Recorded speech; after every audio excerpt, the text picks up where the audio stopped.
Welcome to the Dana Parrish Podcast. It is an honor today to bring you an exclusive interview with Professor James Giordano. He is a leading neuroscientist, neuroethicist, and he is a top expert on the Havana syndrome. We talk about that deeply today. It is a fascinating conversation, and I learned a lot.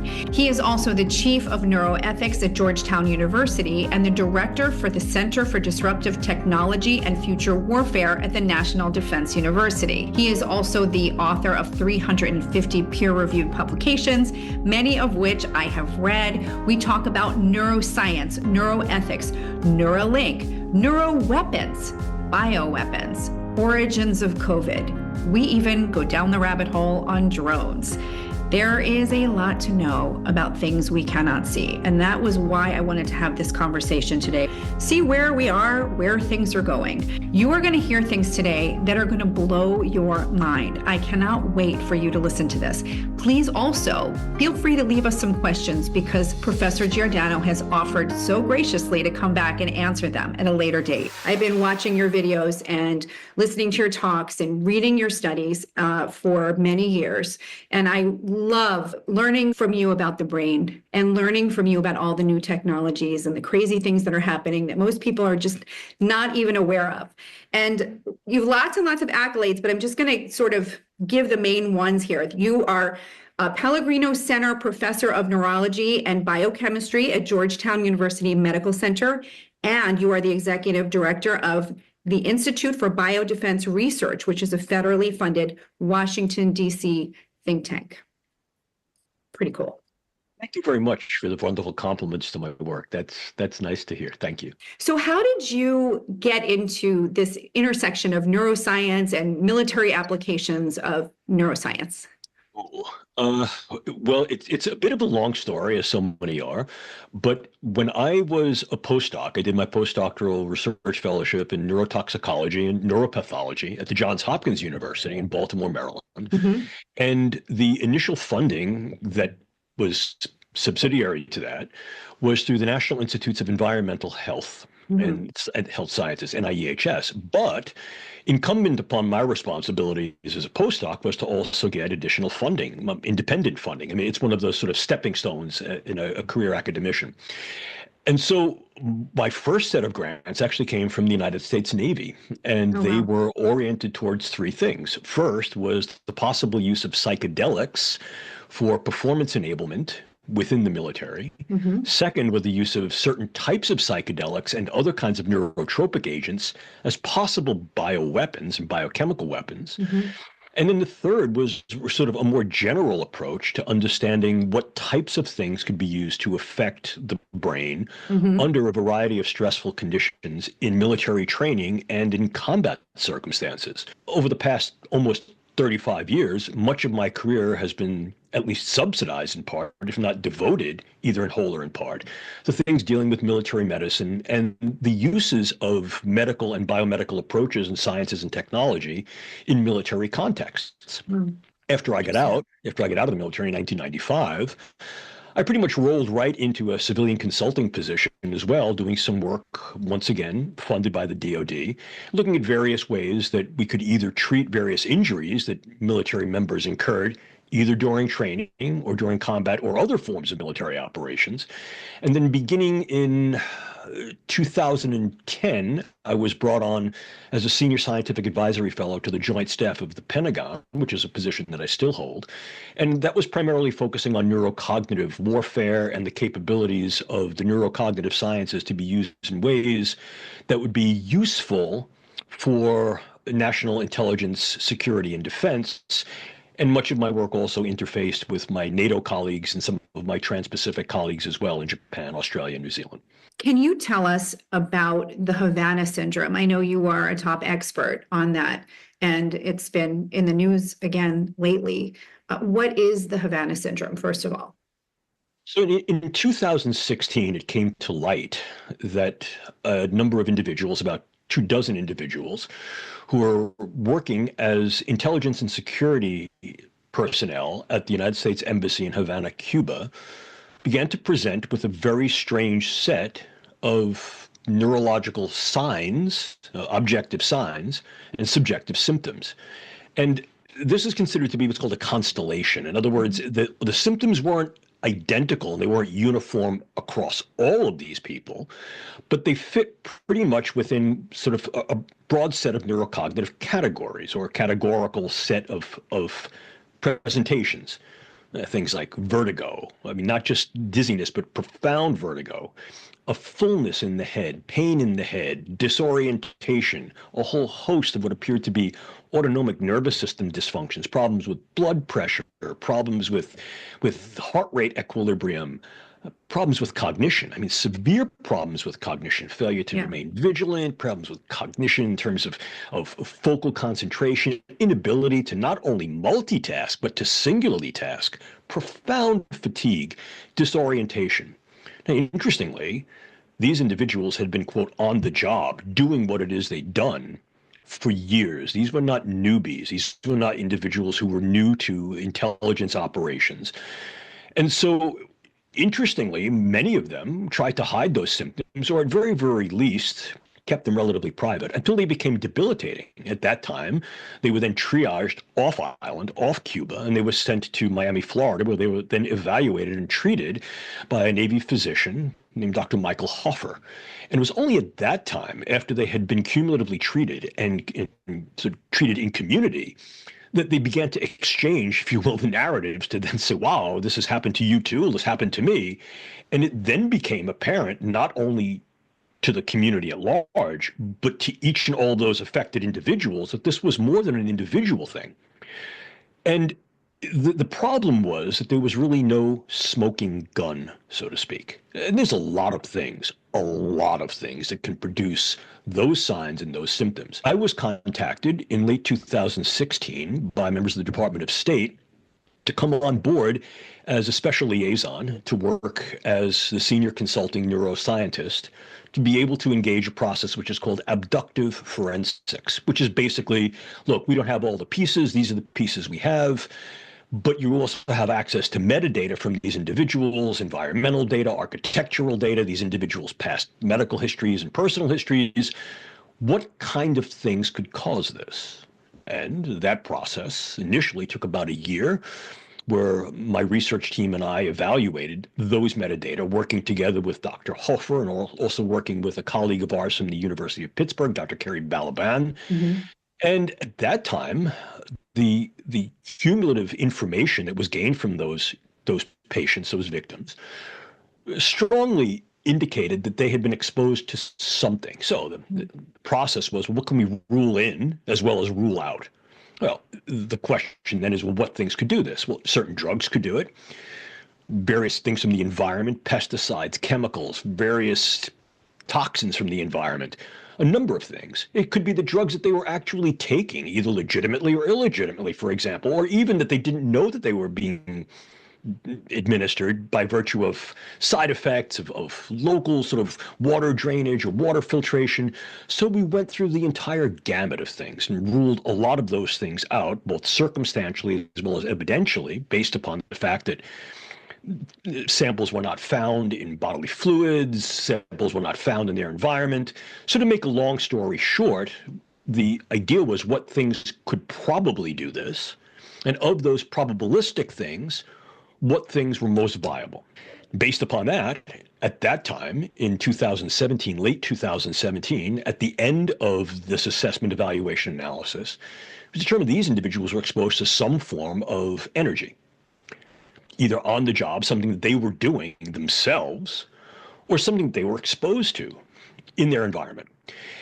And the circumstances that predicated these individuals developing these signs and symptoms is that they experienced the onset of these signs and symptoms in their private domiciles. All of them were living out on the economy. Mm-hmm. And this was not happening to them in the office. It was not happening on government property. So they were home. They were home sleeping. They were home with their families. And they were home. Correct. And were other members of the family, just innocent bystanders, say children and spouses, were they also affected similarly? In some cases they were.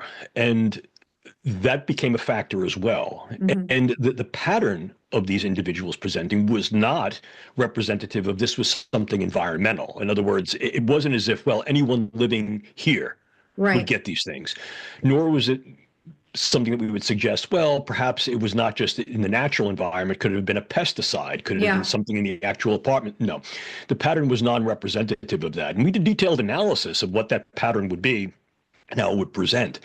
So again, the bottom line up front coming out of those analyses conducted over the span of about 10 months was the highest probabilistic inference is that these individuals were exposed to some kind of energy. And at that time, it was most strongly agreed that the type of energy was primarily some form of sonic energy, ultrasonic energy that may or may not have an acoustic artifact. And some of these individuals heard what they called a sound, a chirping, a ringing, but it was not uniform. And there were some reasons for that. So based upon that, my initial report was that these individuals either had some artifact or some direct interface with some type of ultrasonic energy. Again, either on their job, something that they were doing, a surveillance device, an interference device, or something that they were exposed to, either unintentionally or intentionally. And the intentionality there could be multifold. It could be that there was some form of surveillance device that was working along that sonic frequency range that just had this incidental effect upon them. And that was not intentional. It was not necessarily physically directed. It could have been that there was, in fact, something physically directed and that was the intent, or it could have been a combination of both. Yeah.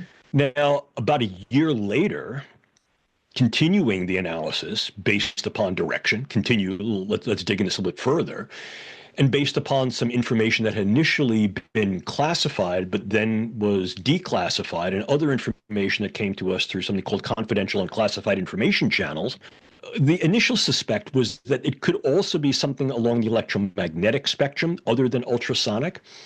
But initially, I had ruled that out. The idea that it could have been perhaps something microwave. I was going to ask you what that. But the initial rule out there was based upon three sort of exclusory factors.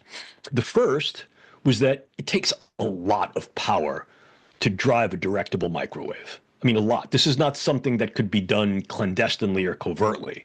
I mean, this is the kind of thing where you need something the size of a laundry truck. I mean, it requires a big dish and a lot of power to drive a microwave, particularly to be able to affect someone at a distance. Number two, well, obviously, not only does that require something that is very, very large to drive the power source, but it also requires something very large to get it within range. And again, you need to be within about 30 yards. So this is not something you can hide behind a mailbox, so to speak. Yeah. And the third aspect is that these types of conventional microwaves that would be delivered that way would have a thermal signature to them. So it's not just a question of the disruptive effect of the microwave, which has definitively disruptive effects on neurological structure and function, on metabolism, on cell structure, on a variety of different physiological processes, but it's going to have a thermal signature. And the only viable constraint on each one of those factors would have been if the microwaves could have been exceedingly rapidly pulsed. Now, I'm not a microwave physicist.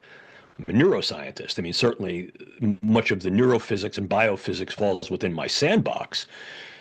And certainly those things that work within the energy spectrum fall within my sandbox as well. But the state-of-the-art microwaves in terms of what was being done internationally, both here in the United States and with the United States international economic and scientific allies and among peer competitors, was not within my first orbit of acquisition.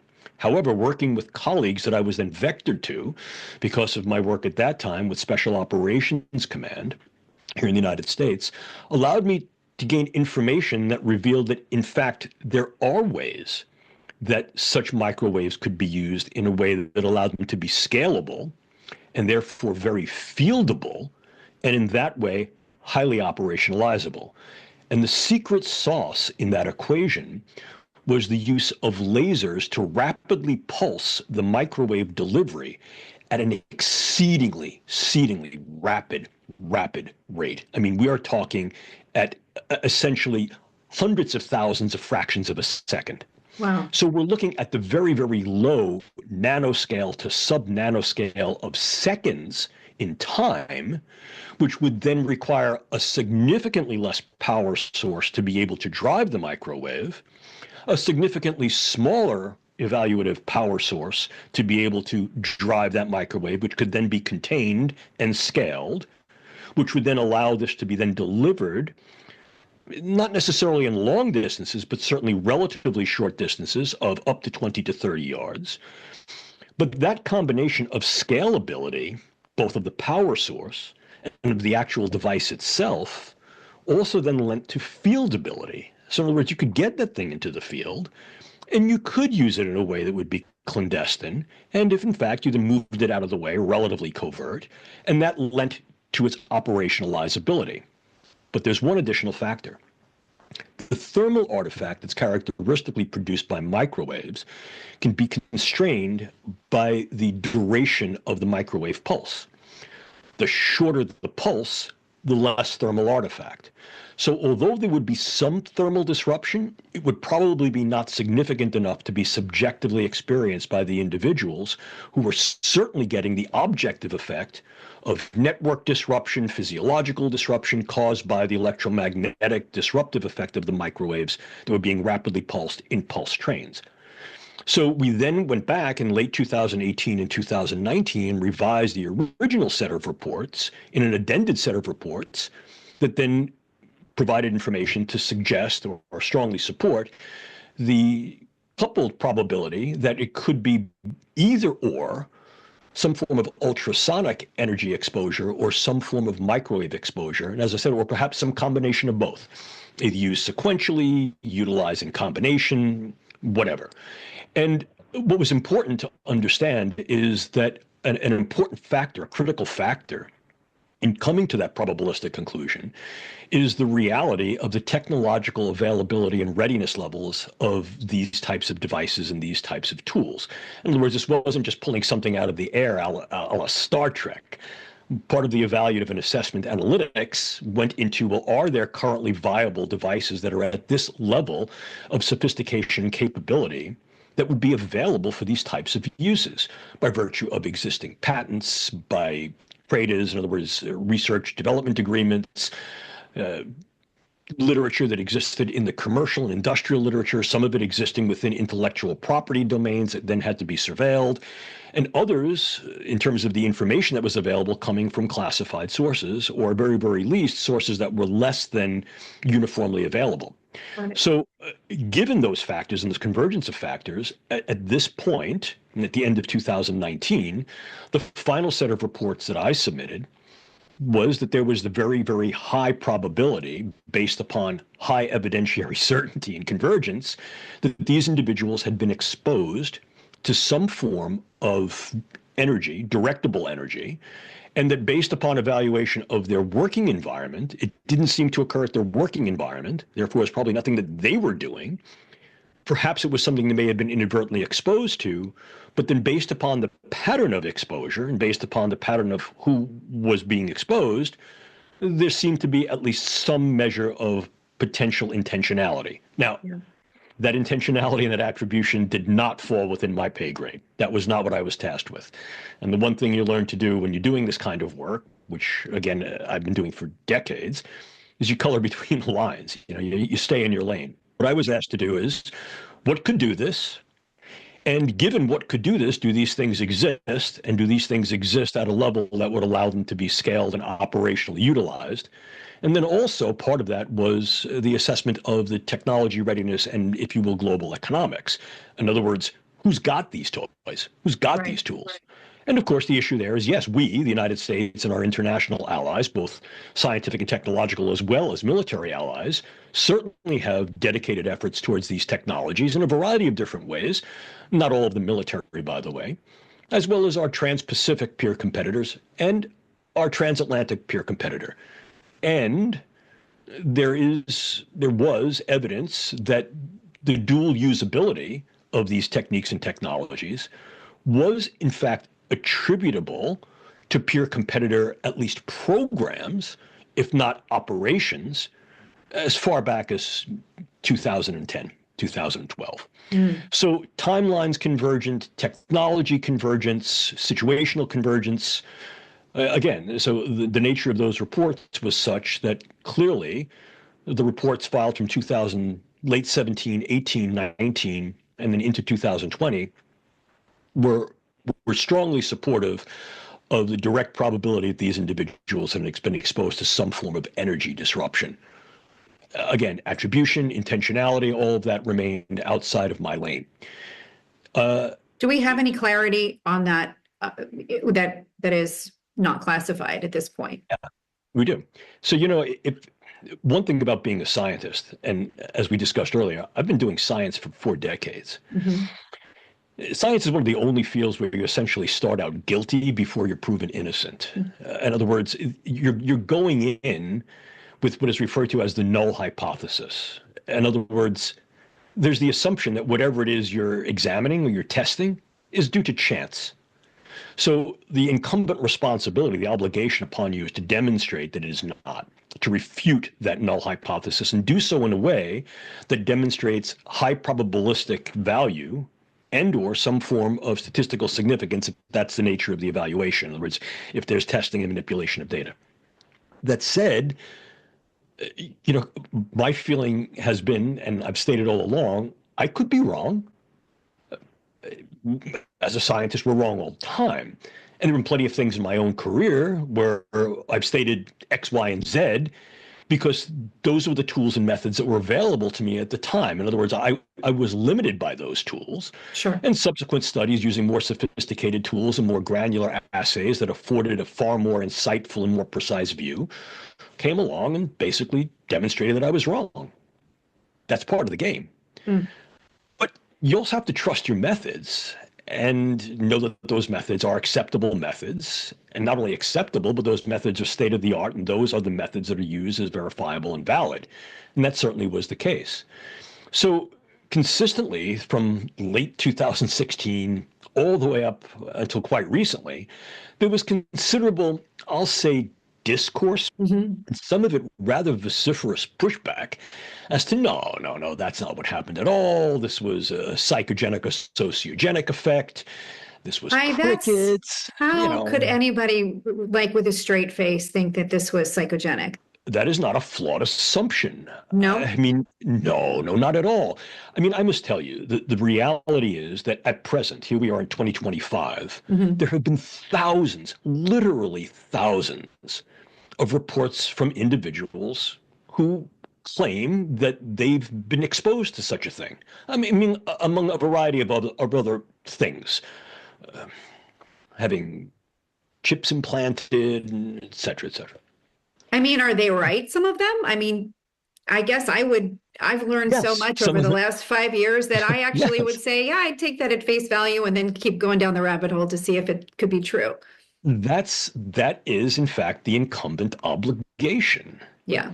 So what I must tell you is that as a consequence of relatively broadening media exposure of this, quote, Havana syndrome, and some of the initial reticence on formal channels to admit that something is there, that prompted a huge socio and psychogenic response among the worried well, for example, individuals working in government, in positions that were similar to those individuals who were affected, and in other positions in law enforcement, for example, within Federal Bureau of Investigation and domestic investigational capabilities, 3-letter agencies that were deployed outside the continental United States.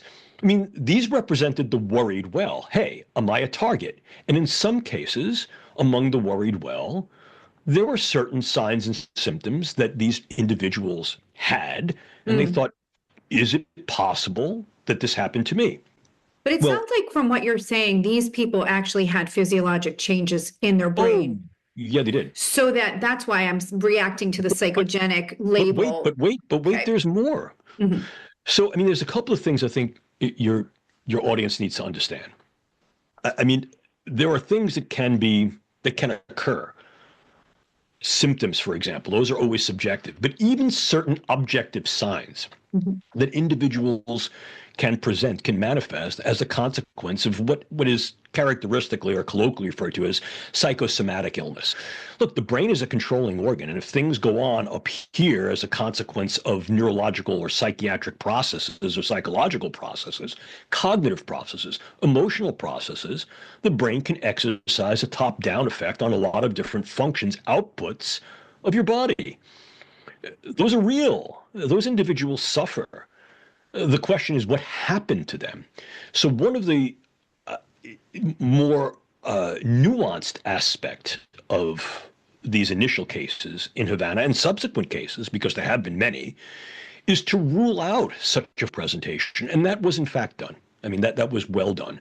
Dr. Hoffer's work was exemplary in that, as were subsequent findings at the University of Pennsylvania that were outstanding. The responsibility here on the part of the examining physician is to rule things in, is to rule things out. And the general confusion, some of the, I think, purposive ambiguation of is this real or is this not, without a strong public health communication, hey, clinicians, look for this, led to some of that sort of fog, that gray zone, that fuzzy zone.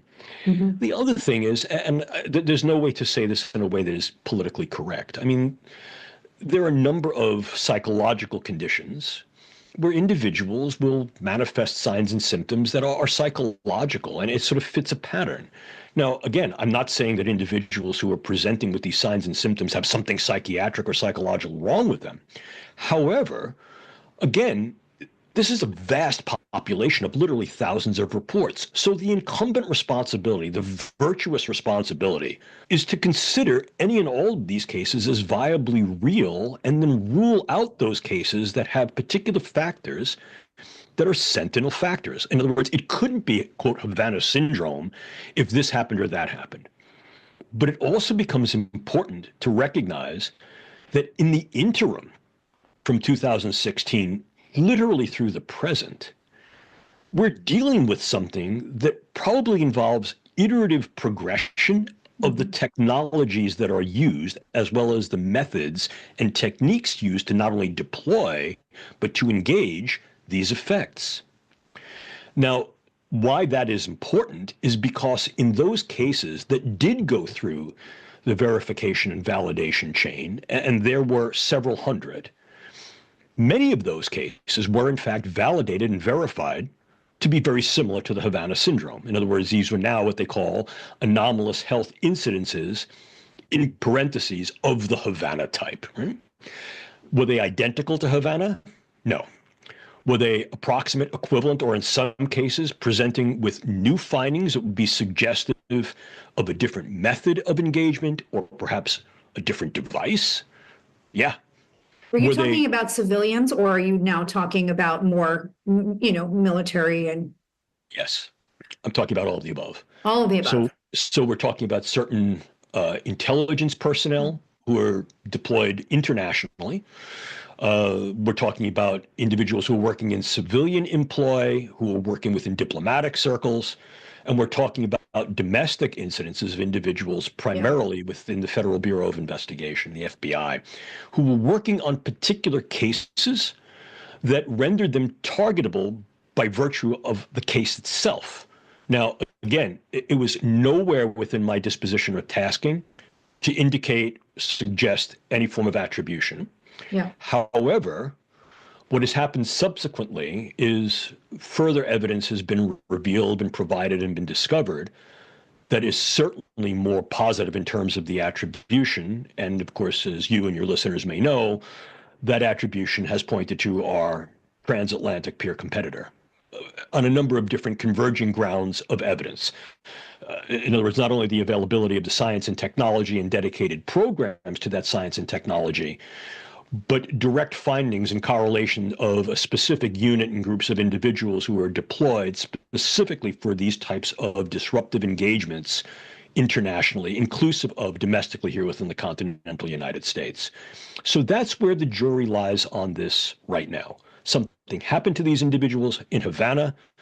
The Havana cases seem to be prototypic for the use of an iteratively progressive and advancing type of use of directable energies that can be weaponized in disruptive ways, and subsequent cases that have been verified and validated through, again, this biomedical pipeline, coupled with ongoing investigations in terms of where the technologies may have been developed and how the technologies may have been utilized and who may have been utilizing them, certainly then supports that this was something intentional, something real. This was weaponized. So these seem to be targeted, as you said. Could these technologies be used on a grander scale to target more people at once? That's a good question. Like a farmer's market. So I think what's important to understand is that as understood, as recognized at present, these shouldn't be seen as techniques of mass destruction per se, but rather tools and techniques of very selective disruption. And very effective ones. Well, very much so. Very much so for three reasons. Number one, because individuals don't present their signs and symptoms initially. They may feel something initially, but it's confusing. Well, what's just happened to me?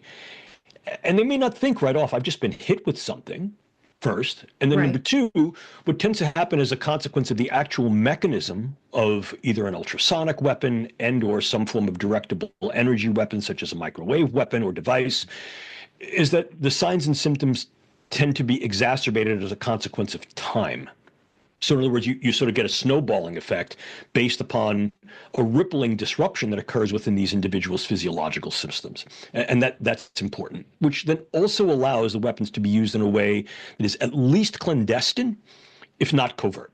In other words, the offending individual gets out of there pretty quickly. I was going to ask you about that. Has anybody ever been caught on a ring camera or any kind of surveillance where you can say, I think that was the guy, that was the car, that was the truck? It's not something I can speak to directly. However, that implication I think is very, very strong with regard to recent claims of positive attribution. Got it. To answer your question, the idea of utilizing these types of approaches on a grand scale at present, it's not considered that that's how they would be used, but to be used against selective targets. And there are, in fact, three. One are particular individuals who are engaged in specific activities that render them a viable target and that render them targetable. So in other words, let's just say that you happen to be engaged in some type of a professional project, and that professional project is of some critical value to a peer competitor or adversary, such that whatever it is that you're doing, either on that project or subsequently, would need to be disrupted to such an extent that it might only be disrupted, but mitigated, if not prevented, in the future. In other words, rendering you incapable, that would make you a target. Number two, if you are a high-profile individual, a political figure, a diplomatic figure, an industrial figure, that too clearly increases what's called targetable value. And then the third is something I think you alluded to earlier, which is a larger, what I would consider to be public health concern and national biosecurity concern. The idea of random targets among the population so as to create that type of broad effect. And this gets back to something we spoke about earlier. The incurring of psychogenic and sociogenic phenomena can be a dramatic disruptor to social stability, public coherence, public health, public functionality. So the idea of targeting individuals relatively randomly in a general population, and then augmenting that through some communicative means, through media, through dark web, through white web, and we're putting out, if you will, a false flag informational, misinformational campaign that more people are being, quote, hit than they are, then produces that type of sociogenic effect whereby you'd get some kind of panic response, which could be highly disruptive and in some cases destructive to the cohesion of social systems, economic systems, the healthcare systems. And what that could do very easily was work a very, very strong, what's called false flag diversionary tactic. In other words, while you're spending all these times and resources looking over here, we're then able to do something over there. Or if what ends up happening is you begin to ignore what's happening over here because you think, well, so many of these claims are bogus claims, what's real and what isn't, we don't have the resources, the personnel, the services, as was evidenced, for example, during the COVID crisis, while the world was watching. Is this something that is then vectorable as a possible trajectory for social, public, public health, and economic disruption? And the short answer to that question is yes. So the take-home message is that I think what we need to be aware of is that as these techniques and technologies of the biosciences and their tools become ever more capabilized, synthetic biology, gene editing, precision medicine, and all of the tools that can be utilized, inclusive of various forms of energetics that can be utilized not only in biomedicine, for real biomedical means, but also in industrial and occupational testing and a variety of other occupational uses, all are dually usable. And as a consequence, I think it increases the specter of need for awareness, preparedness, readiness, and responsiveness technologies as potential threats to national and global biosecurity. How are these people doing now? I've heard reports that some of them are now in nursing homes. Some have gotten rare cancers. Is that correct? No, if I were going to make a generalized statement, the generalized statement would be not well. Is this progressive? So yes and no, right? For some individuals, they've recovered. They're doing fine. That's great. Other individuals have not. And have residual problems that range from things that are relatively mild, that are treatable and mitigable, and to those things that are very severe, unmitigable, disruptive, and in some cases debilitating. But the other issue is we don't know what the long-term effects are because this is a relatively new occurrence. And so what that dictates is vigilance to ongoing research and care of these individuals who've been verified to have been affected, not only idiosyncratically, so that they're getting the care they need because they were injured on the job. They were injured they were in harm's way. That was what they do for a living. Granted.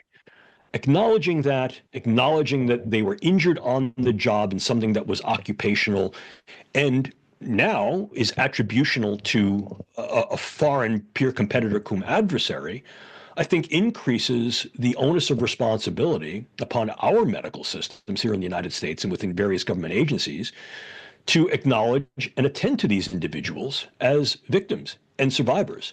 So as to make sure they're getting the psychological support they need, as well as the medical support and the occupational support that they require. But more than that, to proactively engage in using these individuals for evaluation as what happens as a consequence of time.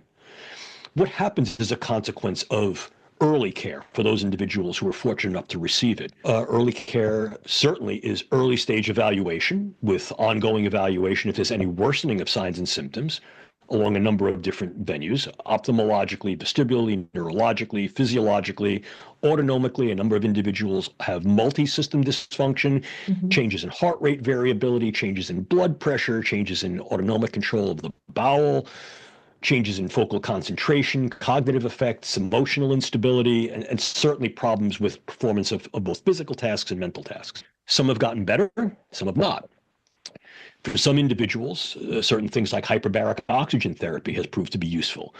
Various forms of rehabilitative, physical and neurorehabilitative therapy, cognitive therapy has been useful. But ongoing support is essential. But more than that is the acknowledgement that something happened to these individuals that was real, that was harmful, and that needs to be obligatorily cared for long term.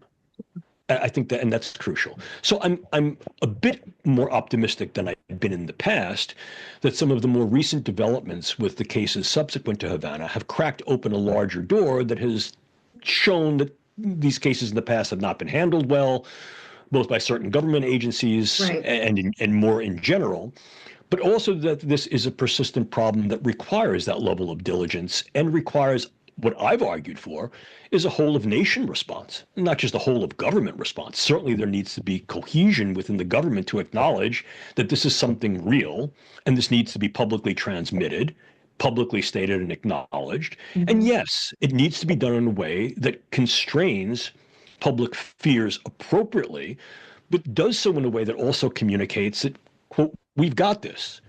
Now, this is a dilemma, of course, because you don't want to crack open your playbook to your peer competitors or international potential adversaries and say, look, we're tracking you now. And this is what we're doing to track you. In other words, you don't crack open, I've said this in other forums before, you don't crack open your playbook on Friday with a viable defense and truly expect that defense to work come game time on Sunday, so to speak. So there needs to be measured transparency, and there needs to be measured classification and retention of information that's important not only to national security, but to national defense. But that in no way should interfere or impede the relative public transparency of the acknowledgement that something happened to these individuals, that government agencies are working together and cohesively with a whole of nation approach that conjoins university research infrastructures, the industrial commercial sectors, and various elements of government, not only to acknowledge individuals who've been, quote, hit, but to develop those mechanisms of detection, deterrence, and defense that are going to be necessary to protect others both now and in the future. Is there any way to protect your brain if you're in this high profile, potentially higher risk situation, and just even as a civilian? Yeah, that's a very good question. I think the most generalizable response would be that if someone in your viewing or listening audience literally feels that something is unusual happening to them, they're feeling a pressure in the head or ringing in the ears, an unusual sound that they don't quite hear as much as they feel, and or if at the same time they're not the only one feeling it. In other words, if they're in a room and there's a significant other people in the room and they're feeling it too, if there are kids in the room and the kids are reacting very abnormally, if there are pets, I was going to ask, pets are reacting abnormally. Yeah. If there's electronic equipment, HVAC systems, for example, that are behaving unusually, computers, cell phones that seem to be overheating or behaving unusually, get out of that room. In other words, the best defense is essentially diversion, right? So in other words, if I'm sitting here now, so I'm sitting with you now, talking to you in my office, and I'm feeling this in my office, I'm going to get out of this room. Am I still feeling it when I get out of the room? Then I'm going to get out of this floor. If I still feel when I get out of this floor, well, then I have to go elsewhere. So very often what will tend to happen is it needs to be fairly localized. And the reason for that is there are particular architectures and geometries that need to be figured and calculated into the way these types of things can be engaged so as to get a maximum effect. Like so many other things, like think of a Wi-Fi signal or a cell phone signal. Yeah. Can you hear me now? Same type of thing. So if you move, there may be some disruption of the actual physical waveform that is being administered, and that may get you out of relative harm's way. So that's first and foremost. Number two, report it. Who do you report it to? Yeah, that's a great question. Here's the actual protocol. Let me provide this protocol to you and your listeners. I think there are three things that anyone who believes that they've been, quote, hit with such an engagement should do. First and foremost, yes, report it to local law enforcement. Why? Because it does represent a threat to public safety. At very, very least, there needs to be an attributable report that individual at time X made this report that they were feeling signs and symptoms Y and Z. That needs to be documented. In other words, if one of the things we're going to do is to begin to get an understanding of where these things are occurring, to whom, and in what pattern, well, then that pattern has to be sentinel, right? So let the individual write it down, keep a diary, but at the same time, report it to local law enforcement. And there is a reason for that, because if in fact the threat index presents as large enough and or robust enough, then this becomes something that requires, I think, a broader level of local and or even national investigation analysis. But the only way that can be prompted is there needs to be a sentinel signal that these things are happening. If they're not reported, that which is reported, quote, is not done, right? So the report has to be, I think, temporally appropriate. This is happening to me now, or this happened to me 10 minutes ago. It may require someone coming out to the house and evaluating that, but there needs to be an evidentiary report at the time of the event or as close to the time of the event as possible. Number one. Number two, individuals should seek medical care. And the reason for that, once again, needs to be documentation of both the event and its severity upon presentation. What are these individuals presenting with? The clinician then becomes the next very important round in getting these individuals into a verification chain. Let me explain. If in fact the attending physician feels that there is something wrong with this individual, in other words, the individual is presenting with objective signs as well as subjective symptoms that warrant further investigation, evaluation, brain scans, neurological evaluation, vestibular testing, etc. At that point, they're being referred to that. So now they're going to the next level of referral for these particular signs and symptoms that occurred acutely at this time that did not occur prior to that. Mm-hmm. So what we're doing is we're getting, if you will, a temporal record of serial events that are being monitored. At that point, and what I usually tell those individuals who contact me is, have you seen a physician? Please have your physician get in touch with me. Has your physician referred you to, and then we go through the specialty chain, a neurologist, an ear, nose, and throat specialist, a vestibular specialist, whatever may be necessary. If the answer is no, while you're still presenting with these signs and symptoms, has this happened to you more than once? And then yet you should get that referral. At that point, then follow that up. And that then becomes, well, all right, now we have mounting evidence along a different set of different lines of perspectival orientation and different lines of evidence that are converging in such a way as to support that something happened to this individual that is anomalous, that is real, and that needs further evaluation. You said in a talk a couple of years ago, you will be subject to neurocognitive science in your personal life. I wanted to know what you've meant by that. It needn't be something necessarily that's capricious, negative, or nefarious at all. But the truth of the issue is that brain sciences and the technologies that both inform and guide the brain sciences and that are informed by and realized by knowledge from the brain sciences are becoming ever more available, accessible, and I would say almost ubiquitous. I mean, realistically. And the way I would throw this out to you is you could ask anyone in your listening and viewing audience to do a simple, just go onto Google, just go to their homepage at Google and scroll a little bit. Yeah. Or just go to whatever is going to be their news feed. And I guarantee you, like there's a big old Tyrolean nose on my New York City face, that within 30 to 60 seconds of their scroll, they're going to see something that has to do with the brain. And, you know, probably the one that is the most conspicuous is they're going to see something related to Neuralink. And let me be kind of clear on the Neuralink thing.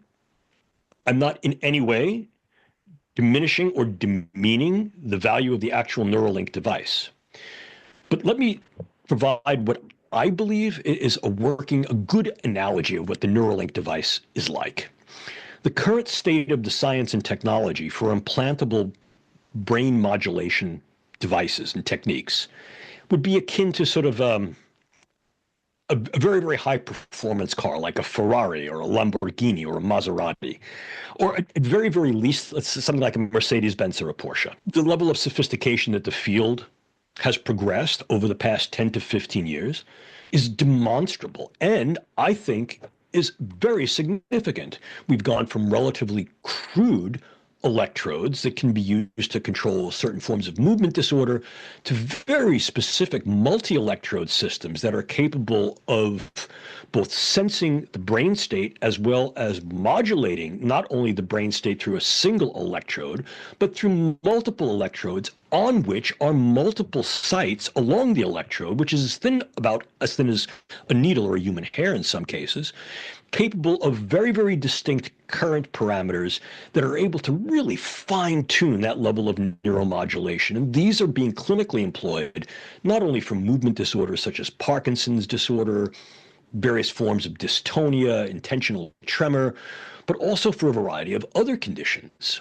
In some cases, impulse control disorder, obsessive compulsive disorder, intractable depression, anxiety disorder, et cetera, et cetera. And I think that what we're seeing is the more we can map the brain utilizing ever more capable and sophisticated techniques and tools of neuroimaging, and the more we can model the brain utilizing a whole host of sophisticated tools, inclusive but not limited to those that are now available utilizing machine learning and AI, the more accurately we can assess the brain the more accurately we can then access the brain and affect the brain. And the current state of the science and the art, as evidenced, for example, to some of the stellar work being led by my colleague, Professor Michael Oken, down in the University of Florida, who runs the Center there for Neuromodulation, Brain Stimulation, and Movement Disorders, for deep brain stimulation, and some of the excellent work that's being done up at the City University of New York by Dr. Maram Bixen, who's doing a lot of the work with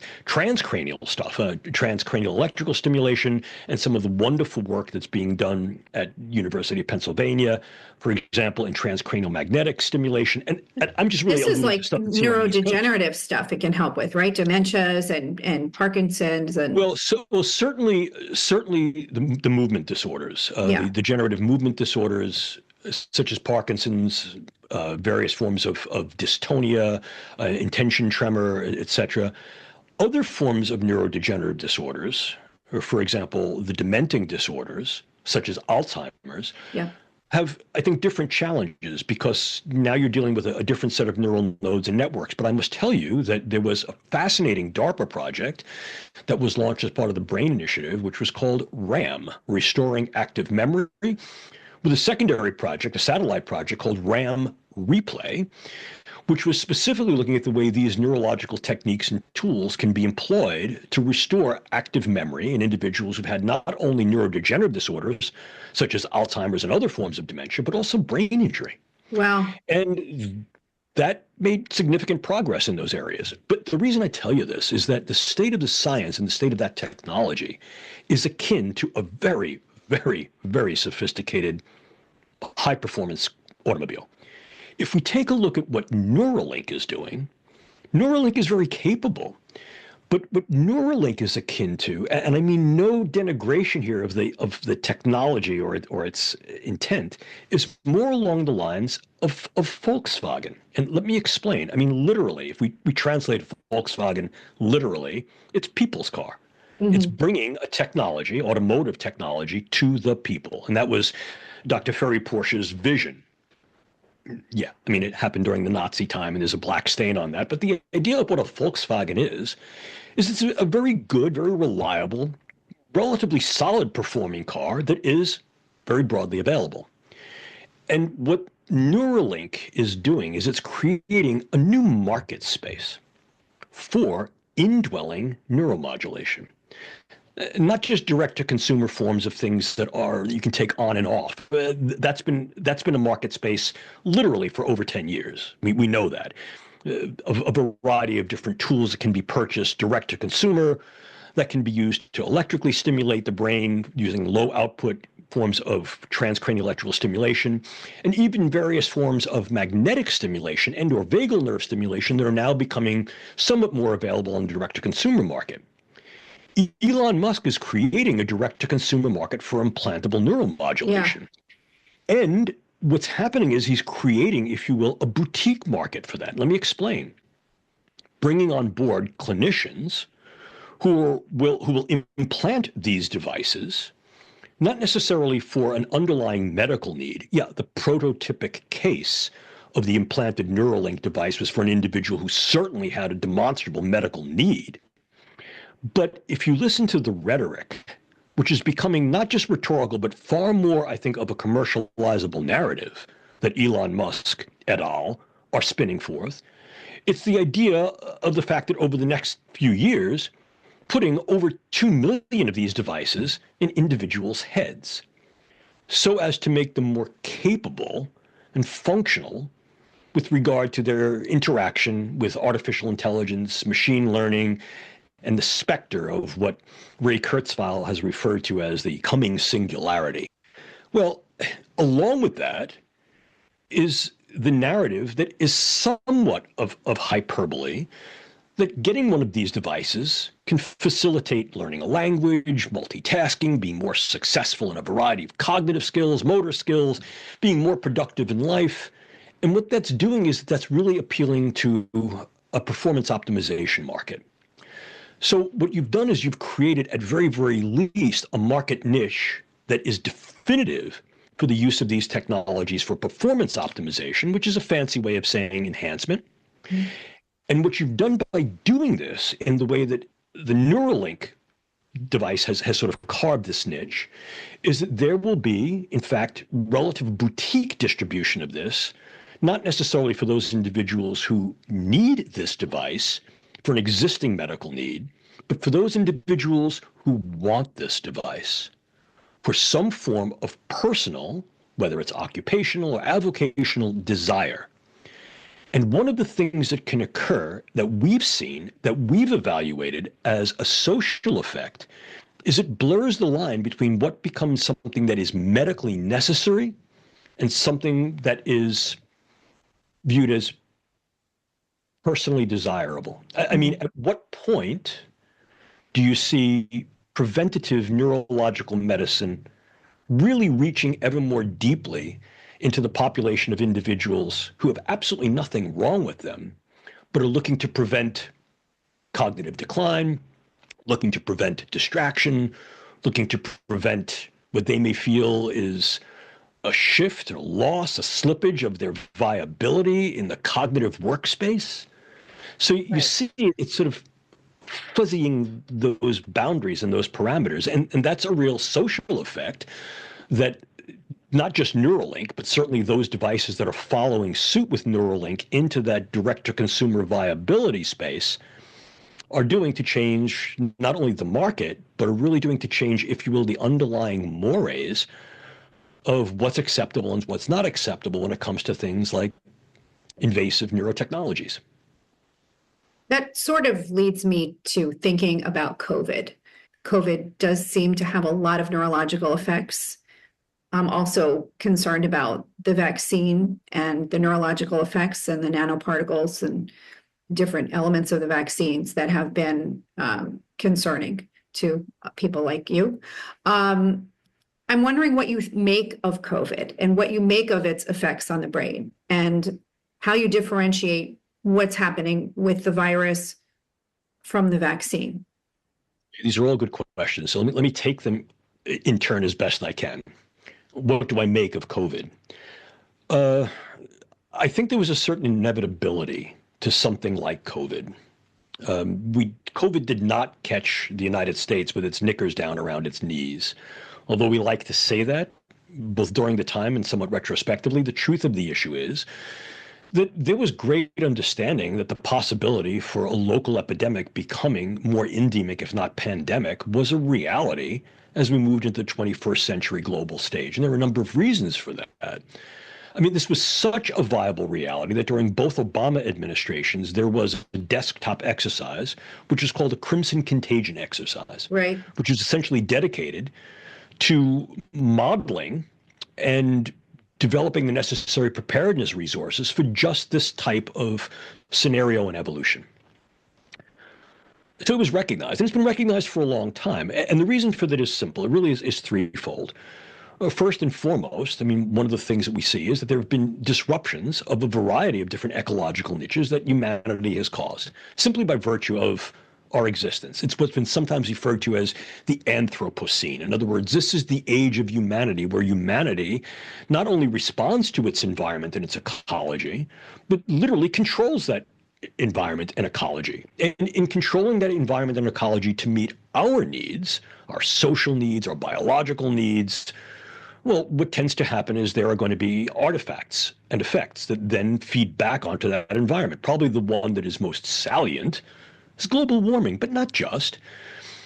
Urban sprawl, suburban sprawl, plastics, all of these things affect environments on a variety of levels, from the submicroscopic to the mass effect. The second is that we also recognize that there are certain things that humans are doing in science and technology that may also have artifactual effects. Antibiotics, for example, that then seep back into the environment, that change the relative population of bacterial distributions environmentally, within wastewaters, that then affect various populations of flora and fauna, that then feed back to their effect on humans. And then also human behavior, just simple human behavior. Our technology has allowed us to be able to travel more, to interact far more, And the temporal span of those dynamic interactions has been compressed significantly. So now you're not sort of spending 6 to 8 weeks on a boat or 2 weeks on a boat going transatlantically or transpacifically, where in fact something might develop on that boat that then requires quarantine when it comes into port. Well, now you're international, you're transnational within hours, and in some cases, in geographies like Europe, literally minutes. So the relative inevitability of ecological disruption to prompt something that would cause a disruptive event that then affects humans locally, regionally, nationally, globally, was something that's been anticipated for a while. What about the biowarfare aspect and the gain Sure, of function? I mean, I'm much more concerned about that than I am about a zoonotic. I mean, this was adapted to humans. I do not believe this was a natural outbreak. I don't. So let me help here a little bit. What is natural? I don't think that it jumped from a bat, there were no bats in Wuhan, into a human and started this. There are certain inserts in this virus, at least in the original strains, that would not be made in nature, from what I understand. SEB, there are things. I mean, I've interviewed lots of people in this space. So let's not get into the weeds with it. Literally, let's get into the weeds. Let's not get into the weeds with it. But the idea of something jumping from an animal host to an intermediate animal host to a human host certainly can occur in nature. Absolutely. The question is there some microbial species that has the potential to make those jumps successfully and so rapidly to become so dramatically infectious across a range of different hosts? I mean, something wiping out an animal species, okay, right? Or something existing in an animal species that has a fairly high tolerance for and or capability to sustain a virus, like a bat, for example, that then would create a jump to another species. Initially, it was thought, for example, a pangolin, an armored mammal species. Well, or others. Nobody thinks that, though. None of this has borne out.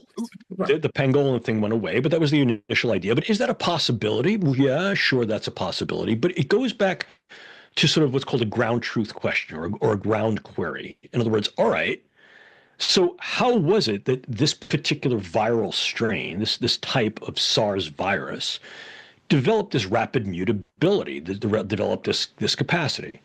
There's nothing that I've seen, and as you know, I mean, I worked on the DoD's COVID task force for a while, and there was nothing that was provided to me, to my colleagues, either at the time or subsequently, to irrefutably demonstrate that SARS-CoV, the causative agent in COVID, was a manufactured bioweapon. There was nothing. I will go to my grave at this point. If someone were to put a gun to my head and said, come on, what do you think? No, this was not a manufactured bioweapon. But here's where there's ambiguity that I think needs to be far more clearly disambiguated and clarified. Let me state up front that I'm not universally opposed to the idea of gain of function research. And let me explain why. The reason I'm not opposed to gain of function research were the three reasons that I discussed with you earlier about human disruption of various environments. Then I think we need to take a proactive role in recognizing where potential burdens, risks, threats, and harms lie, and what the nature of those harms are, inclusive of what types of things can occur intrinsic to those ecologies that either we can create or that might occur in those environments as a consequence of our interventions or not, that could then lead to trajectories that may be harmful to animal species, agricultural species, and or humans directly. Right? So gain of function research does that. Here's the problem. The contemporary toolkit of gain of function research has become so capacitous, has become so sophisticated, that what it's able to do is manipulate microbial species in ways that were heretofore not possible. Now, I'm sure the majority of your podcast audience is aware of certain gene scissoring techniques, gene editing techniques. Probably the one that comes to mind for most are the CRISPR-Cas lines of gene editors. Yeah. But these are just things that add to our existing toolkit in gene editing that simply make it more facile, easier, that make it quicker, and therefore make it far more usable because these things are not terribly difficult to use and certainly can be used in laboratory situations. Couple that with various tools of precision medicine and synthetic biology, the ability, for example, to modify certain aspects of RNA and DNA, the ability to essentially create what's called de novo, brand new types of not only molecular entities, but supramolecular entities. Right? All of these things figure into that calculus. So now what you've got is you've got gain of function research that has a much more adroit toolkit.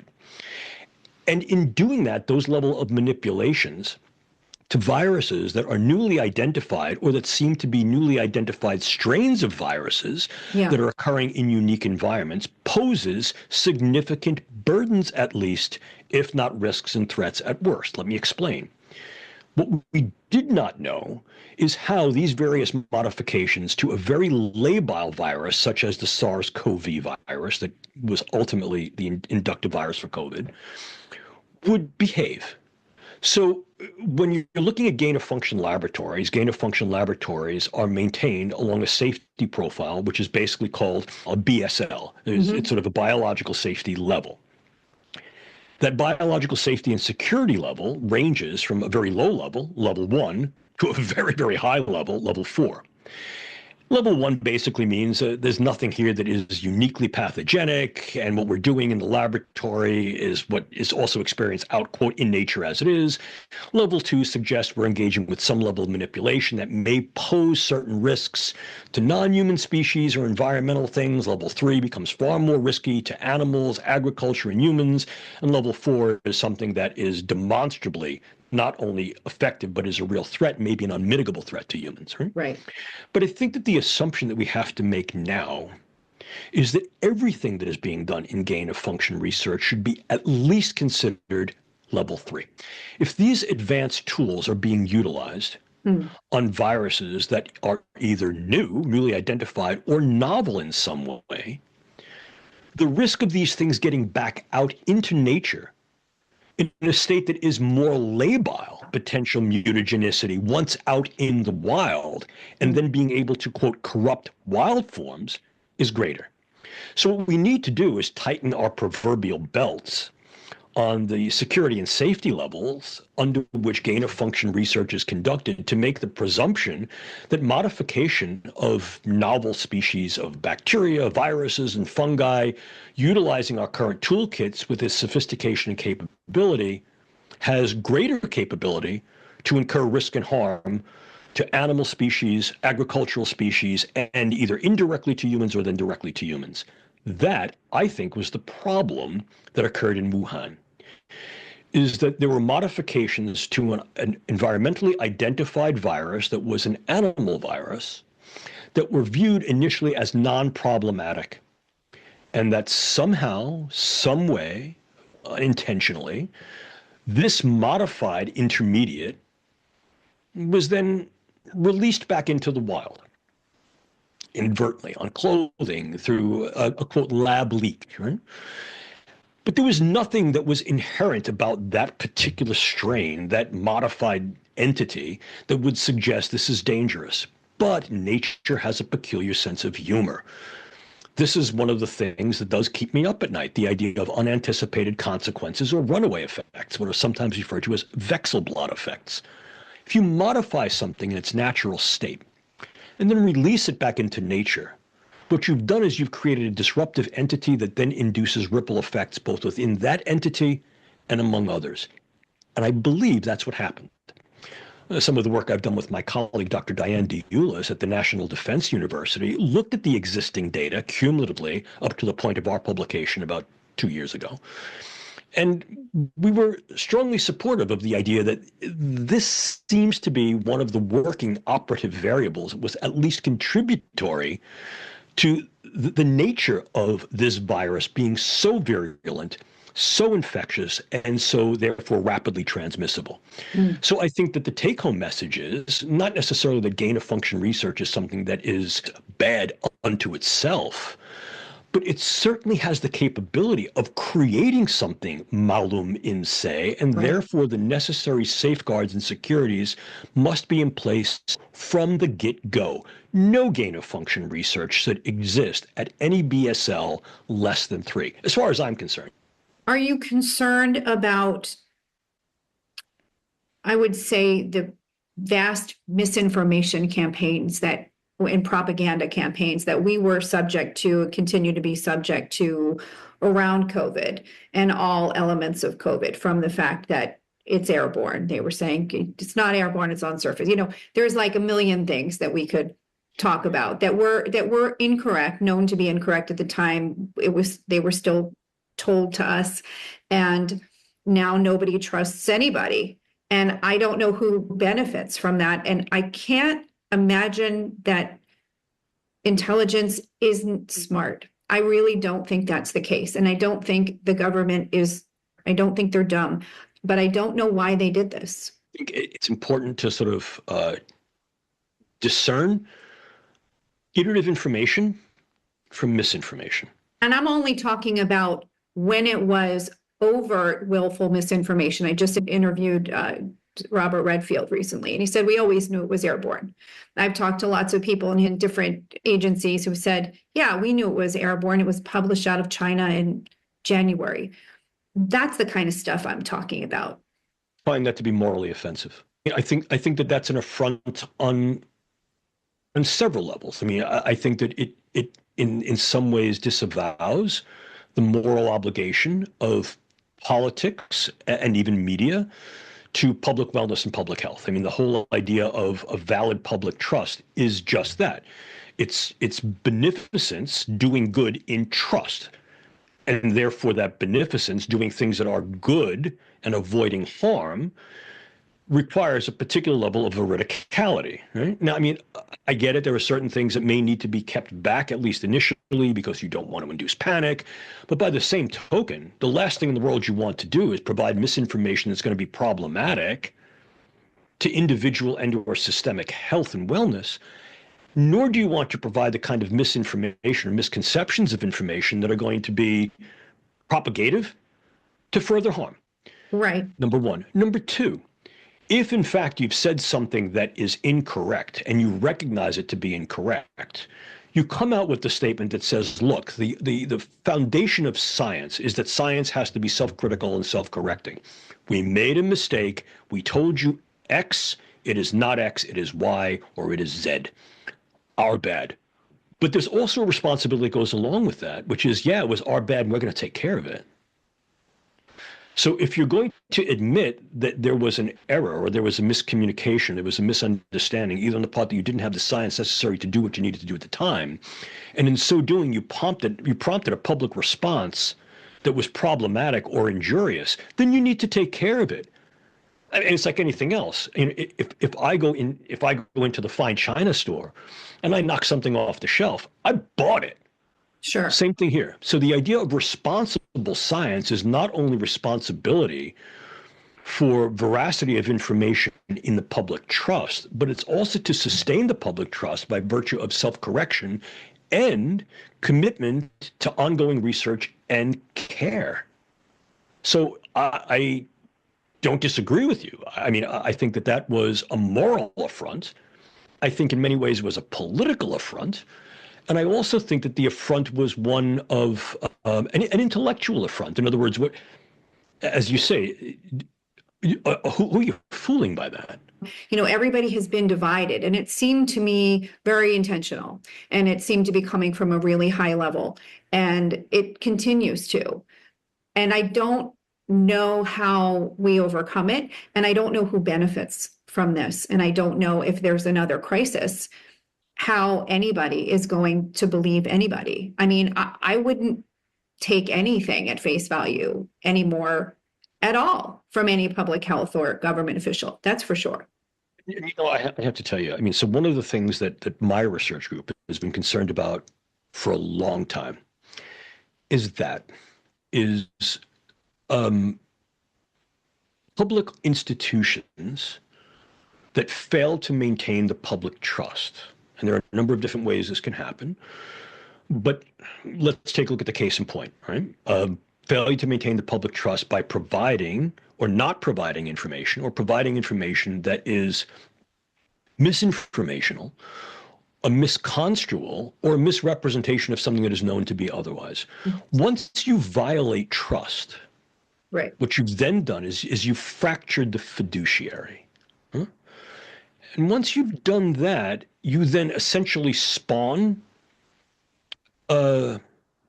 sub-communities. You spawn sort of sub-entities, not only of mistrust, but of misappropriation of information. And you then also you also get a general disruption of what in economic terms is considered to be viable supply chains. In other words, now you see individuals saying, I don't trust the government. They're not going to provide for me what I need.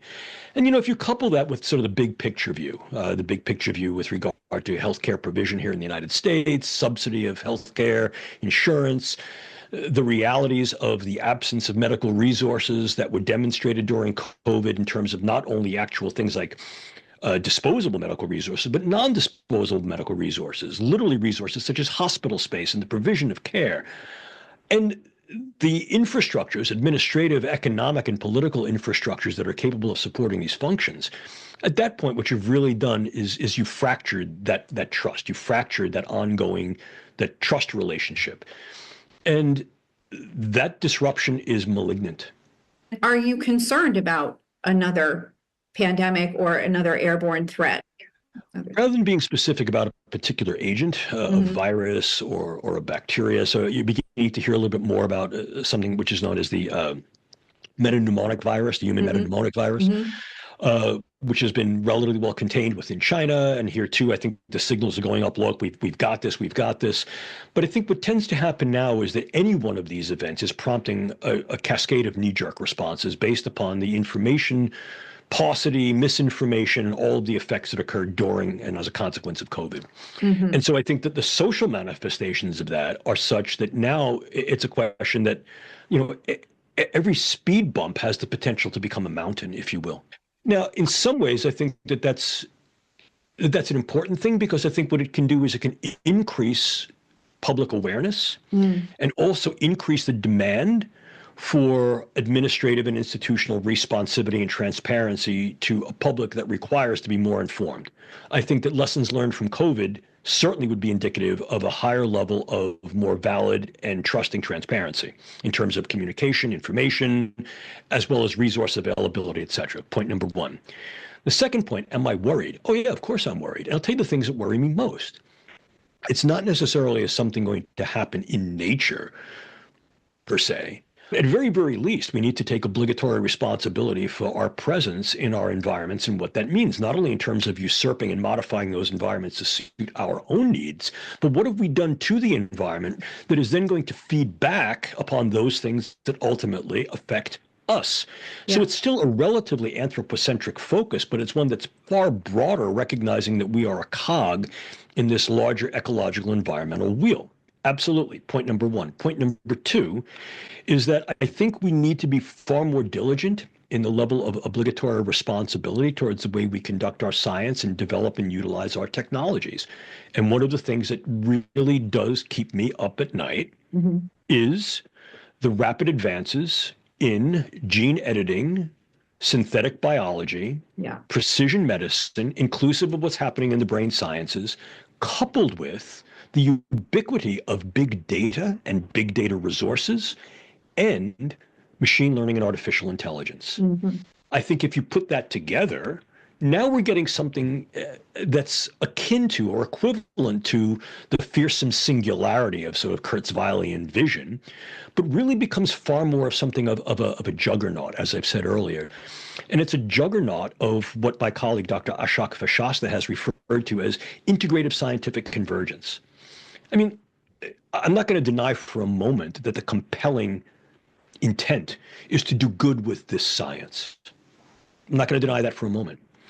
But there's nothing that has principal effect without manifest effect and artifact. And being aware of that, cognizant of it, prepared for it, responsive, reactive to it in a way that is going to be a preparedness response, I think that's critical. And I think that we have not done that well. And one of the reasons is that contemporary science and technology is moving at a far more accelerated pace than it has even 10 years ago. The relative compression that gets us from an idea to an actualization, in other words, from an idea to an instrument, from a concept to a construct, from some sort of rationality to a reality, is about 60 calendar months. Yeah. The question then becomes, have we generated the necessary guidelines, governances, policies, laws, institutions, and practices to remain apace, if not ahead, of the types of things that science will evoke? Now, granted, science leads. And the reason that science leads is that it's a faster process. Characteristically, all these sort of social, administrative, and political things that I've talked to you about require some type of consilient process, consensus process that brings together share and stakeholders. That takes a bit of time. Yeah. Science and technology tend to move more quickly than that. The other problem is something that is sometimes referred to as a Collingridge effect. In other words, you don't want to generate time and resources focusing on things that aren't real. So the real benefits, burdens, risks, threats, and harms need to be apparent. And very often, you won't know until you go. You don't know what the real things are until the real things happen. But that doesn't mean you can't have the resources, services, and provisions and protocols in place to be able to at least constrain, if not in some cases prevent, those things from escalating. And that's a preparedness response. And that's a slightly different posture than we've taken in the past. And I think it's one that needs to be both appreciated and actualized in light of the reality of the current pace of science and technology. And not just domestically, internationally. Given the reality of science and technology and the rapid spread, if not ubiquity, of developments on the world stage, it's very difficult to keep things that happen there or here, there or here. Things get out. What do you make of the drones? Well, I got to tell you, something really weird happened to me the other day.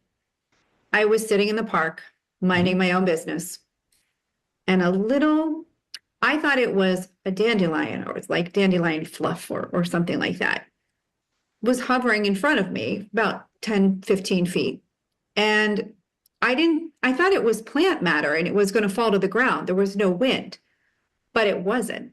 And it just lingered for about 15 or 20 seconds. And I stood up and I start paying attention to what this thing is. And it starts making really weird motions that defied gravity. And I couldn't find anybody near me that was controlling it. I looked and I did what you said about the directed weapons. I just got out.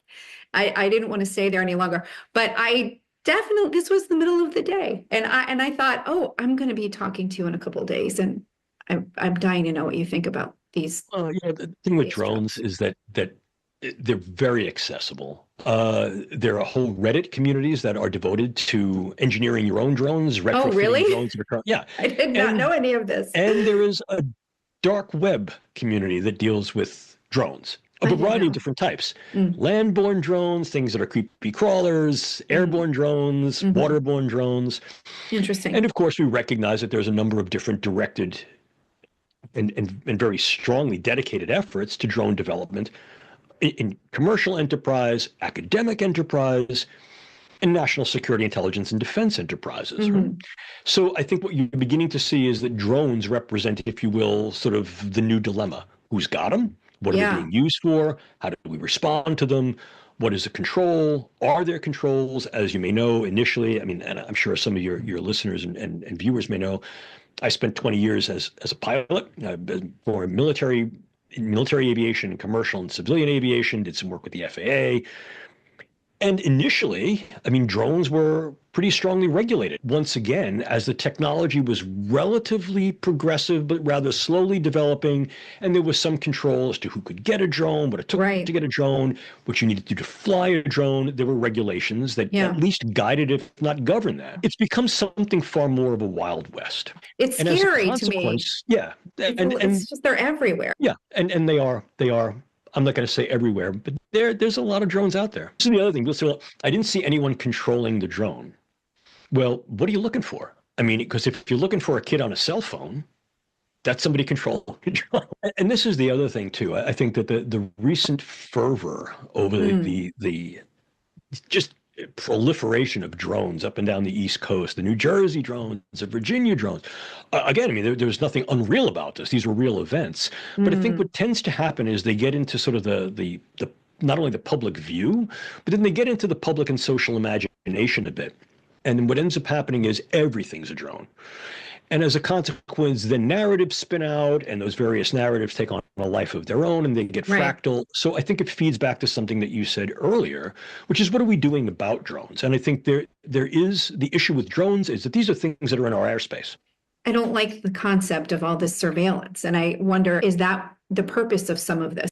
Not to induce paranoia or fright among your audience, but we are living in something of a progressive panopticon. Cameras on every street corner, in virtually every store, cameras in our cars. Yeah. So our visibility, I think, has increased tremendously. But what has not gone along with that, once again, gets back to a transparency issue of who's looking, what are they looking for, and what are they doing with what they see? Right. That's the question. So in terms of, you had talked about synthetic biology, you mentioned it. So we know that there are microbes, anybody who looks at this literature knows there are certain microbes that are going to change your behavior and the way you feel, and they are going to give you a neurologic infection. And there are certain toxins and stuff like that. So given that, do you think that we have the ability to bioengineer pathogens and toxins to change people's behaviors specifically? So to make them more peaceful, to make them more angry, to make them more compliant. Can we do that? It's a two-part question. Can we create entities, biological entities, or perhaps even synthetic entities that are capable of altering human behavior? Yes. The short answer to that question is yes. I mean, we understand that there are certain microflora of the gut that can change neurological function. We understand that there are a variety of infectious agents or transmittable agents that can have neurological effects. We know that. Okay. Sure. Can we do this in a specifically directive way? In other words, can I make someone more loving or passive? Not with granular specificity yet. I mean, can I certainly make someone incapable? Oh, without a doubt. I mean, let's face it, just give somebody neurovirus, they're going to be out of commission for 3 days. That's right. Yeah, right. So, of course, could I do that?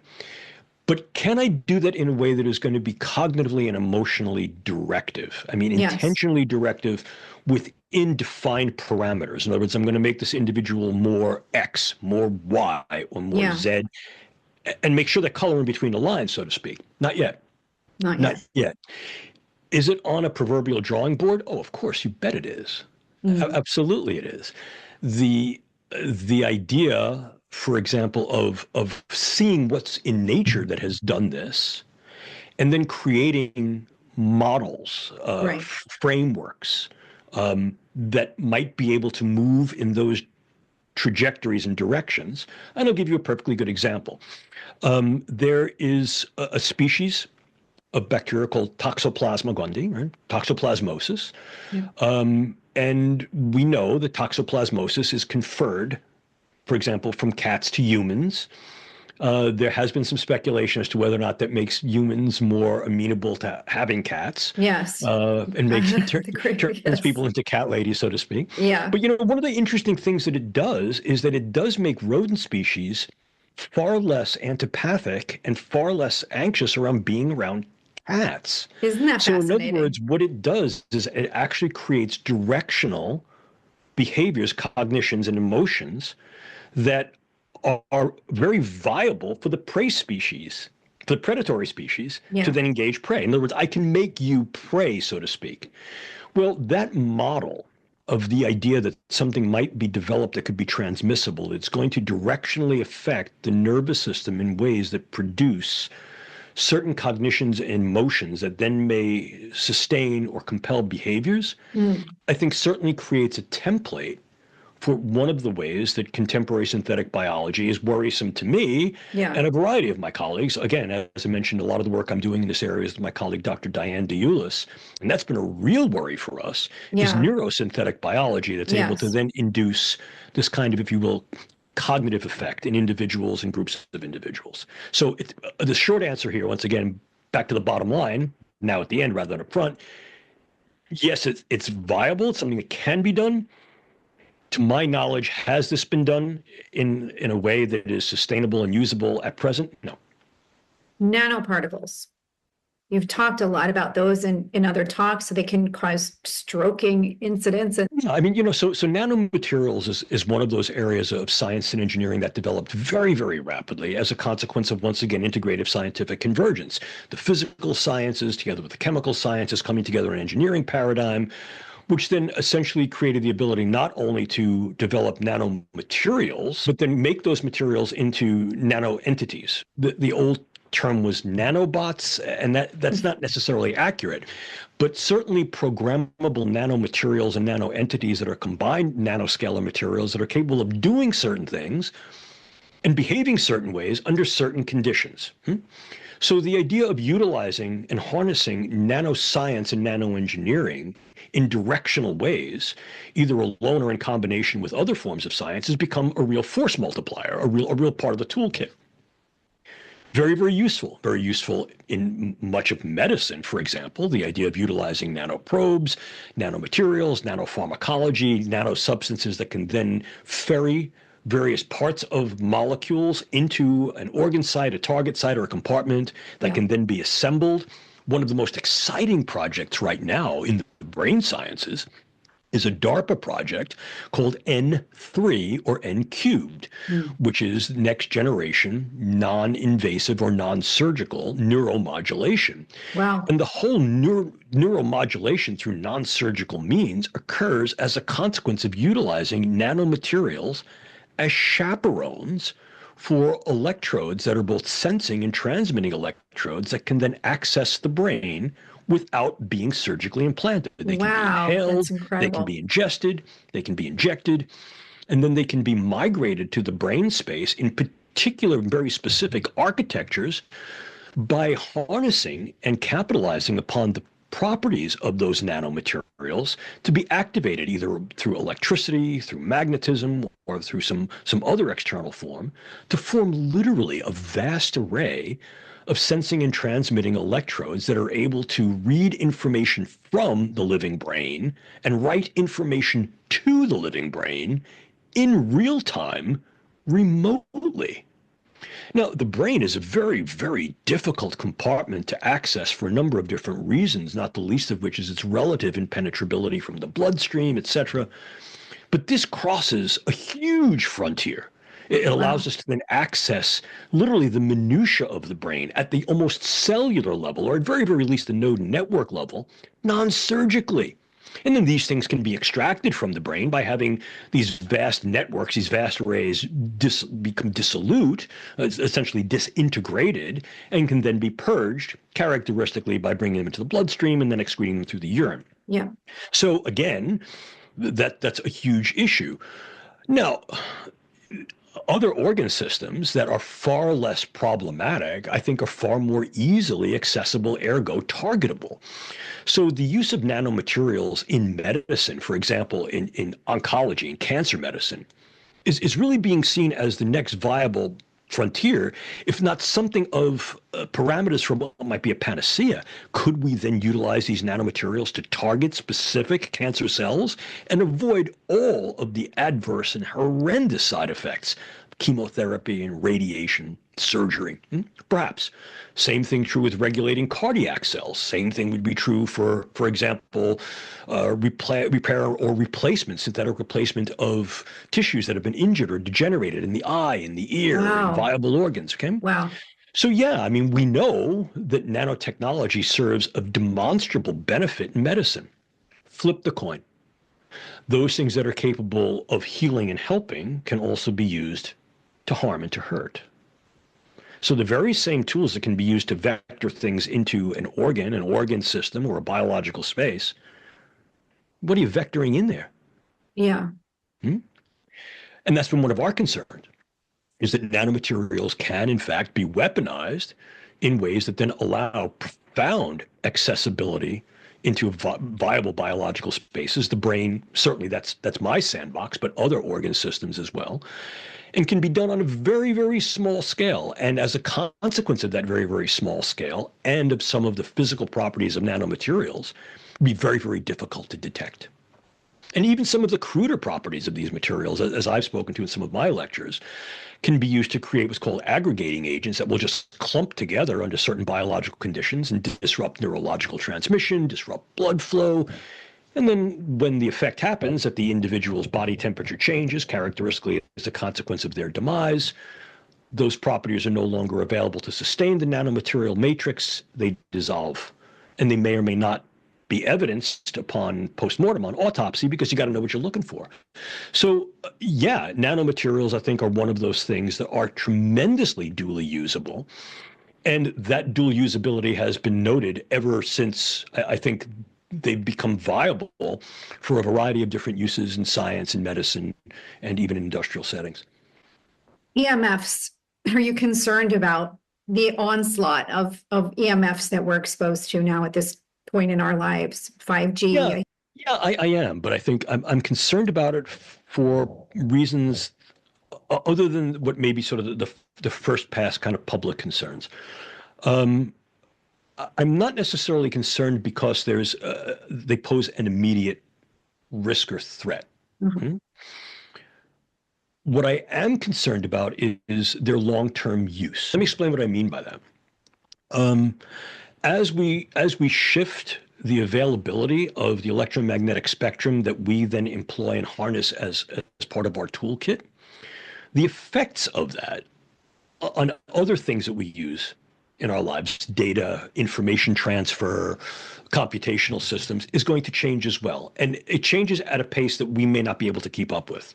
Yeah. So something as simple as 5G informational transmission and the speed and the volume of information that's capabilized by 5G, coupled with not only big data, but now artificial intelligence, or even some pre-iteration of AI like machine learning and decision technology, creates an entity, an information acquisition, storage, use, transfer entity that we're not fully aware of with regard of its broad capability and all of those capabilities and all the concerns that go along with it. So it becomes something evolutionary. Those issues evolve as a consequence of, wow, now we're dealing with all this information at such speed and such volumes, et cetera. There's that. The other issue is exposure to long-term exposure, daily exposure to these types of these ranges of the electromagnetic spectrum. Yeah. And we've not explored what those effects are, because these are, in fact, new developments for us. So although these things may seem relatively benign, they're relatively benign in relatively short doses, and they're relatively benign when administered under particular conditions that have been profoundly accounted for. In other words, we're controlling the variables. What tends to happen as a consequence of broader public use is you get increased diversity and divergence of your user groups. So it may very well be, for example, that we're testing something on you, Dana, and people like Dana, and people like me, Jim. Well, that's great. But once it gets beyond Dana and Jim, now what ends up happening is we're dealing with a broader genomic population. We're dealing with a broader physiotypic or phenotypic set of populations, but we're also dealing with different behaviors. People are using these things differently. They're exposing themselves to these things differently. They're interacting differently. And with diversity comes an increased chance for diffusion of effect and diffusion of result. So with divergence, what you're finding is the more people that use it over a longer period of time and the more diverse the individuals who use it, the more you see an increased opportunity for things happening either by chance or by misuse, even unintentional misuse, that then can become problematic. Are you concerned about EMFs from a physiological standpoint? No, but I think that the effect there is not simply limited to brain. I see. Yeah. You know, there was a very interesting book that was published decades ago called The Body Electric. Uh-huh. And, it's gotten some renewed attention because I think there's been some not only renewed interest, but I think some revivified research that has demonstrated that physical organisms, humans included, have sensitivities and responsivity as well as direct effects upon electromagnetic spectra. We are embedded in our environment, and one component of that environment is electromagnetic. And we are electrochemical organisms, and we respond to those things. Right. So exposure to things along that spectrum can certainly have an effect in the short term and in the long term. Yeah. And the combination of different devices and all of the different spectra that those devices have, not only individually, but collectively. What are the best things you can recommend to the average person to improve their cognition, to improve their cognitive function? And I'm just so curious as to whether you have done anything to enhance your brain. It's a remarkable thing to behold. Watching you speak, you can speak for I've seen you do lectures for 90 minutes. You're not looking at any note cards. I'm looking for a teleprompter. What? He's not looking at what I get. Oh, you're so kind. No, it's true. So I've been thinking all week, did you hack your brain somehow? And what can we do? What can we learn from your brain to improve our brains? Well, so let me not necessarily use myself as an example because I'm just a guy. I'm a regular guy. I've had wonderful opportunities in my life to study with some wonderful people, and I've learned some great things when I was in school. I've had the great pleasure and real blessing of essentially being in school my entire life as an academician, as a scholar and a scientist, which basically has put me in school literally for the entirety of my adult life. I get paid to learn. That's really cool, right? Pretty awesome. And a lot of the learning that I do, I learned from my students. Yeah. What I like to tell people is that I've learned more from my students than I have from my colleagues. They're coming with a unique perspective that in some cases has not been purloined by their experience to their exposure to peer review. And so they're asking questions and looking through a lens that's new. Yeah. And they'll ask me things that I'd be like, wow, I never thought of that. I think if I were to say in general, some of the work that I've done with a number of my colleagues looking at brain health, brain resiliency, brain recovery, brain capability, is there sort of a magic formula? Sorta. The old idea is, pick your parents wisely, and I'm not going to argue with that. Genetics certainly play a role. The general formulaic, I would say, is 3 or 4-fold. Let me be very specific. Number one, brain health is dependent upon bodily health. There are no brains just walking around out there not connected to a body.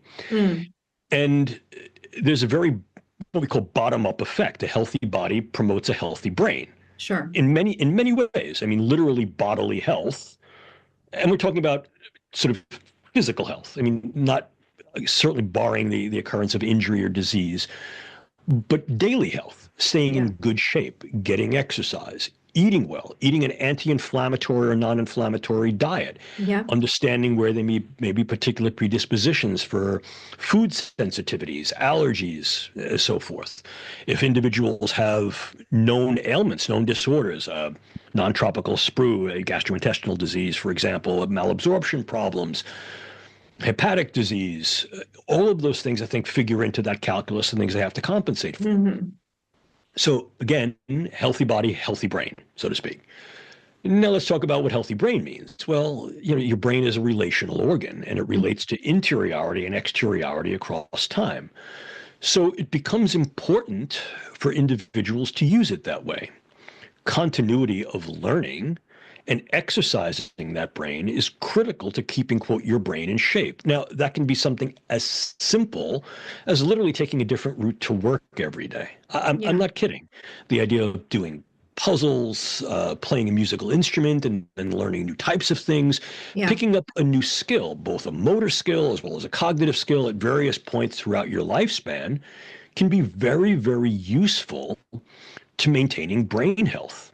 The third thing that clearly plays a role is not just picking up new things and learning new skills, but also the way one interacts with their environment. There's a lot of evidence to strongly support that being more resilient, in other words, sort of understanding that things are going to go wrong and they're going to go wrong, things happen.